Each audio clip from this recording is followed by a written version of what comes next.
بسم الله الرحمن الرحيم الحمد لله رب العالمين والصلاة والسلام على رسوله محمد وعلى آله وصحبه أجمعين أما بعد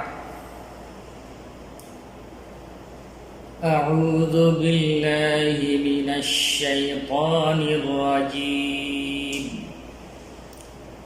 بسم الله الرحمن الرحيم قل هو الله أحد الله الصمد لم يلد ولم يولد ولم يكن له كفوا أحد۔ میرے دینی و ملی بھائیوں، اللہ تبارک و تعالیٰ کا بہت بڑا احسان اور کرم ہے کہ اس نے ہم لوگوں کو اپنی کتاب پاک کی ایک عظیم صورت سورہ اخلاص کا ترجمہ اور مختصر مفہوم سمجھنے کا موقع عنایت فرمایا۔ میرے بھائیوں،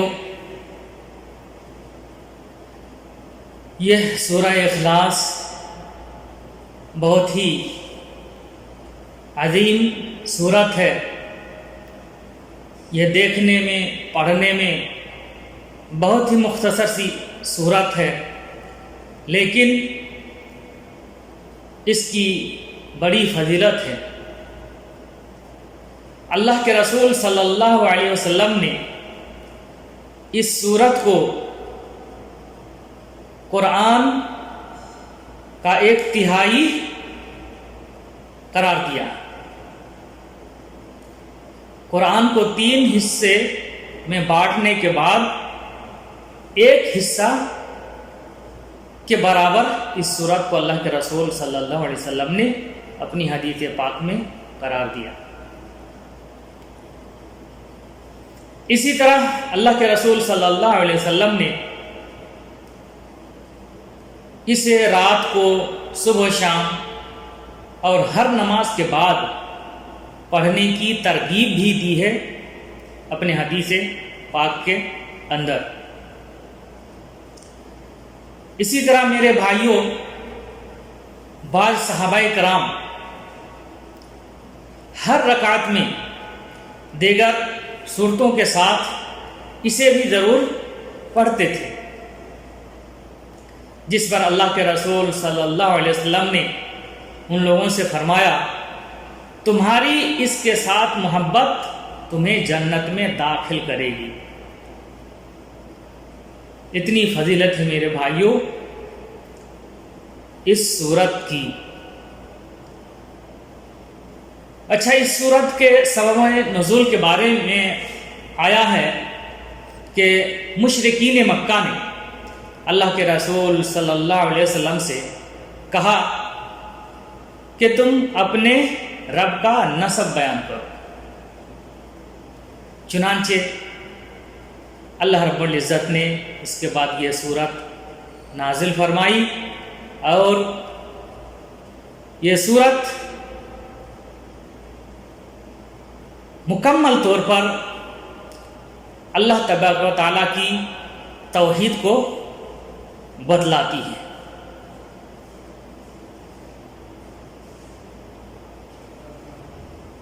اللہ رب العزت نے بیان فرمایا، بسم اللہ الرحمن الرحیم،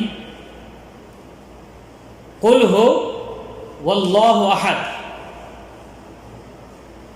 اے نبی، آپ کہہ دیجئے وہ اللہ ایک ہے، اللہ الصمد، اللہ بے نیاز ہے، لم یلد ولم یولد، نہ اس سے کوئی پیدا ہوا نہ وہ کسی سے پیدا ہوا،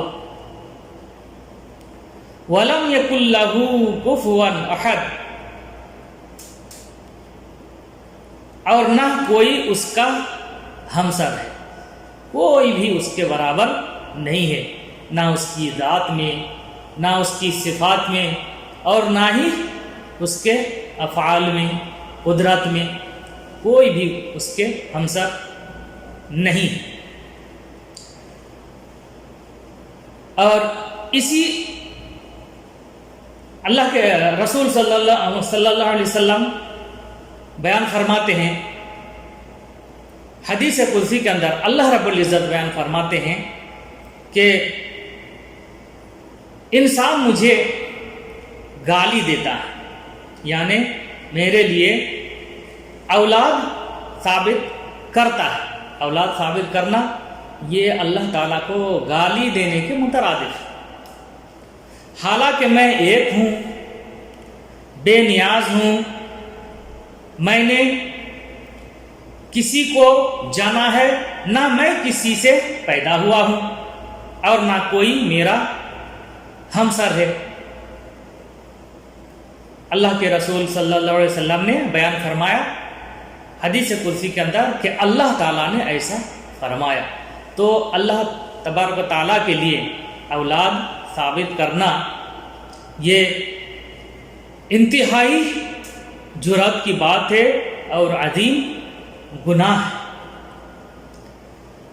اس صورت کے ذریعے سے ان کا بھی رد ہو جاتا ہے مکمل طریقے سے جو لوگ متعدد خداؤں کے قائل ہیں۔ بہت سارے لوگ جو مشرکین ہیں، متعدد خدا کے قائل ہیں، ان کا پوری طرح رد ہو جاتا ہے۔ اسی طرح ان لوگوں کا بھی رد ہو جاتا ہے جو لوگ اللہ کے لیے اولاد ثابت کرتے ہیں۔ اللہ تعالیٰ نے اس صورت کے اندر کیا بیان فرمایا؟ لم یلد ولم یولد۔ اسی طرح ان کا بھی رد ہو جاتا ہے جو دوسروں کو اس کا شریک گردانتے ہیں۔ اللہ تعالیٰ نے کیا بیان فرمایا؟ وَلَمْ يَكُنْ لَهُ كُفُوًا أَحَدٌ۔ اس کے ہمسر کوئی نہیں ہے، کوئی اس کے برابر نہیں ہے۔ اور اسی طرح ان لوگوں کا بھی رد ہو جاتا ہے جو سرے سے اللہ تعالیٰ کے وجود کے قائل نہیں ہیں، اللہ تعالیٰ کو بالکل مانتے ہی نہیں ہیں، ان لوگوں کا بھی اس صورت کے اندر رد ہے۔ تو یہ بہت ہی عظیم صورت ہے، دیکھنے میں تو بڑی مختصر، لیکن اس کی بڑی فضیلت ہے۔ اور اللہ کے رسول صلی اللہ علیہ وسلم نے اسے جو 1/3 قرآن کے برابر قرار دیا، اس کا کیا مطلب ہے؟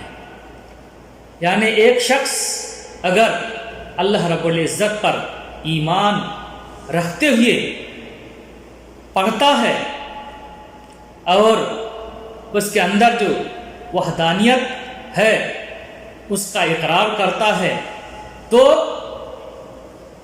اللہ رب العزت اس کو 1/3 یعنی 1/3 قرآن کو پڑھنے کے برابر ثواب دیتا ہے۔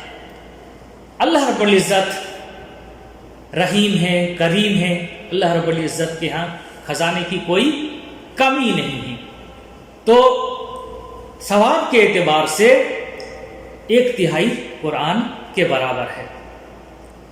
لیکن ایسا نہیں ہے کہ اس سورت کو اگر ایک بار پڑھ لیا تو پڑھنے والے شخص کو 1/3 قرآن کے پڑھنے کے برابر علم ہو جائے گا، اس سے متعلق جو جانکاری ہیں اور احکامات ہیں ایک ثلث قرآن کے اندر، وہ ساری چیزیں ایک بار پڑھنے سے معلوم ہو جائے گا، ایسا نہیں ہے۔ قرآن کے ایک ثلث کے اندر بہت سارے عبرت ہیں، نصیحت ہیں، وعظ ہیں، احکام ہیں، قصص ہیں، عقائد ہیں۔ تو پڑھنے میں اگر کوئی شخص اس کو پڑھتا ہے اللہ رب العزت پر ایمان رکھتے ہوئے، تو اللہ رب العزت اس کو 1/3 قرآن پڑھنے کے برابر ثواب دے گا۔ لیکن 1/3 ایک تہائی قرآن کے اندر جو معلومات ہیں وہ ساری معلومات کے لیے ایک بار اس کو پڑھنا کافی نہیں ہوگا. تو یہ ہم لوگوں کو سمجھنے کی ضرورت ہے. ایک بار اور اس کا ترجمہ ہم لوگ سمجھ لیتے ہیں. بسم اللہ الرحمن الرحیم. اللہ کے نام سے شروع کرتا ہوں جو بڑا مہربان نہایت رحم والا ہے. قل هو اللہ احد. اے نبی آپ کہہ دیجئے کہ وہ اللہ ایک ہی ہے. اللہ الصمد. اللہ بے نیاز ہے. لم یلد ولم یولد. نہ اس سے کوئی پیدا ہوا نہ وہ کسی سے پیدا ہوا. ولم یکن لہ کفوا احد. اور نہ کوئی اس کا ہمسر ہے. اللہ تبارک و تعالیٰ سے دعا ہے کہ اللہ تبارک و تعالیٰ ہم لوگوں کو قرآن پڑھنے پڑھانے سیکھنے سکھانے کی توفیق عطا فرمائے. قرآن کریم کو پڑھتے وقت تدبر کے ساتھ پڑھنے کی توفیق عطا فرمائے اور اس کے اندر جو انسانیت کے لیے پیغام ہیں ان پیغامات کو ہم لوگوں کو اپنے دلوں میں اتارنے کی توفیق عطا فرمائے اور زندگی کی آخری سانس تک اس قرآن حکیم کے پیغامات کے مطابق اور اللہ کے رسول صلی اللہ علیہ وسلم کی سنت کے مطابق زندگی گزارنے کی توفیق عطا فرمائے. اللہ تبارک تعالیٰ ہم سب کی مغفرت فرمائے. ہمارے والدین کی اور ہمارے اعزاء اقارب جو اس دنیا سے گزر گئے ہیں اللہ تبارک و تعالیٰ ان تمام لوگوں کی مغفرت فرمائے. اللہ رب العزت جب بھی ہم لوگوں کو اس دنیا میں وفات دے تو ہماری زبان کا آخری کلمہ کلمہ توحید ہو اور ہمارا خاتمہ بالخیر ہو.